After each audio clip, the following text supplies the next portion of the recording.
Hello everyone. Allow me to introduce myself. My name is Jeremy Rodden, and I am the author of the comedic fantasy book series Tonopolis Files. I was approached recently by my good friend Hazel at Bookshine Bandit and asked if I would contribute something in my area of expertise to her new blog venture. After reassuring Hazel that I did not consider myself an expert by any means, I agreed, nervously I might add, to put together something for her and see what I could do. I apologize that I've never ever done a vlog before. I don't even think I can pronounce that word easily. Without further ado, I present what I like to call How to Succeed, asterisk, at comedic fiction without even trying. I include the asterisk after succeed because I believe it is important to note that my definition of success is that people other than my mom and my wife have purchased, read, and publicly stated that they enjoy my work, most frequently citing the humor as their chief enjoyment. Okay, I lied. My wife doesn't think I'm funny. Even so, I have broken down what I consider the easy way to elicit laughter and good feelings with comedy. I say this with a caveat because, in all truth, I don't think there is any such thing as easy writing. Comedic writing, just like any other form of writing, drama, thriller, erotica, mystery, etc., is still hard work. It takes time, research, energy, and skill. I would hate for anyone to think I was belittling the work of any writers out there, myself included. All that being said, there are three fundamental keys that I believe are the easiest paths to writing successful comedy, at least for me. An encyclopedic pop culture knowledge, heavy use of parody, related to but not the same as the first, and physical humor. One of the cheapest and easiest ways to elicit a good laugh is through pop culture references. That goes without saying. Extraordinarily successful shows in current pop culture do this all the time. The Simpsons, The Big Bang Theory, most sitcoms in fact. But in writing, there's another reason that this can be insanely helpful and not just a throwaway tool for a cheap laugh. When I was studying education in graduate school, I learned about the idea of activating prior knowledge when introducing new material to students. It's a simple educational principle. If you want to introduce new material, the fastest and simplest way to open up the mind to be receptive to that new material is to connect the student, or reader in the case as writers, to information they already know. As a teacher, I was able to get to know students individually and tailor that prior knowledge to each student to obtain maximum effect.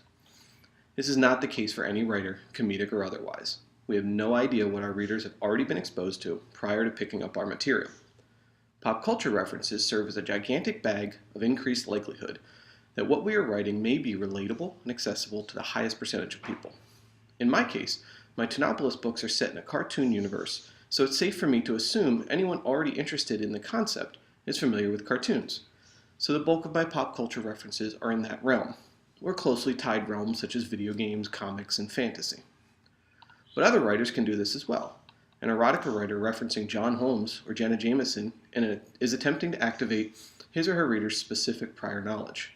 A reference to Romeo and Juliet saves the author a ton of time explaining a similar romantic relationship in their own work. Pop culture references are not simply a cheap tool. They're a huge building block to save the reader and the writer a lot of time. The second major tool that I personally use, a lot, like a whole lot, is parody.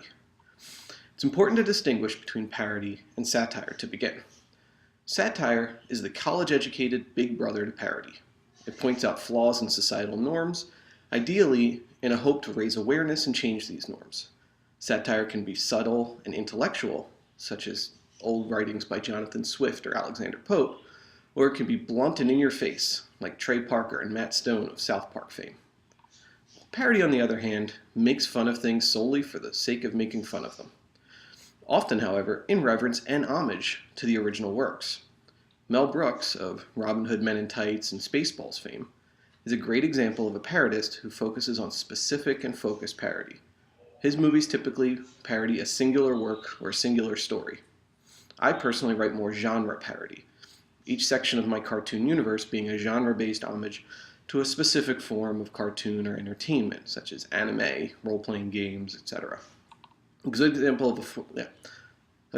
a performer who does both genre and specific parody is Weird Al Yankovic. He's famous for his song parodies of artists like Michael Jackson, Madonna, and more recently Pharrell, but his albums are also sprinkled with genre-based song parodies that sound like country songs, gospel songs, and more. Parody works very similar to, and obviously is closely tied to pop culture reference. You're still activating the prior knowledge of your reader, and therefore saving both the author and reader time, especially when it comes to world building. If I say my protagonist has entered a realm reminiscent of comic books, the reader is already filling in scenery with their own mind, and I don't have to do the rest of the work. Is it cheating? Maybe, but it gets the job done. Parody writing allows me the time to focus on the characters in my story, and not on the details of what color the buildings are or how pretty the blades of grass are in the morning dew. And in comedy writing, at least in my opinion, characters and dialogue are where you want to spend your time and effort. But here's a little secret, I cheat here too. In web interviews I've done in the past and on Amazon reviews, I've often been complimented on how real my characters feel to the reader. But parody writing gives me shortcuts here as well. In my first novel, Tonopolis Gemini, I introduced a character named Hawk from the Camelot realm. Hawk is your stereotypical, lawful good paladin straight from a Dungeons & Dragons module. But by taking this character and placing him in a different parody sections of Tonopolis, it makes him unique and interesting. Like I said, cheating. But at least from what I've been told by book reviewers and readers, it works. Last but not least, I'd like to talk about the backbone of comedy writing within a cartoon universe specifically, physical comedy. Unlike the more complex understanding of pop culture and parodying, wherein you're attempting to make material relatable by connecting to something a reader may or may not already know, physical comedy connects to readers on a baser level. I don't care how prim and proper and perfect you think you are, everyone, and I mean everyone, can appreciate a good fart or crotch shot joke.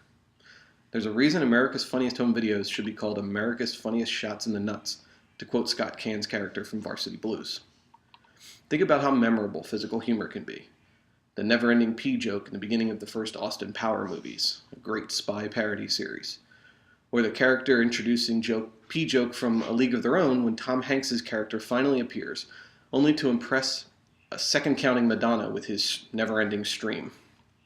But that last reference also shows how, while it was funny, even a good physical comedy gag can build a character or set dramatic scenes well. The pee gag was framed by the excitement of the female players at meeting the legendary Jimmy Dugan, only to have that excitement dashed at the realization of what he had become. It was a microcosm of the entire character in that film. Or, like in Austin Powers and most cartoons that use repetitive physical gags, it can just be used for a cheap laugh. Therein lies the beauty and expanse of comedic writing. While I consider these particular 3 tools for comedy writing, and any other writing for that matter, the cheat codes of comedy, it doesn't mean that they're easy to wield effectively, or that using them will elicit instant success. Asterisk. Hey, even the invincibility star from Mario Brothers doesn't save you if you jump into a pit. All that being said, I thank you for listening, and would love to hear any feedback or discuss any comedy writing cheats or tricks. I also thank Hazel for not only inviting me to speak here, but to encourage me to branch out, try something new. I hope it was informative, and at the very least not boring. Have a good day. Thanks.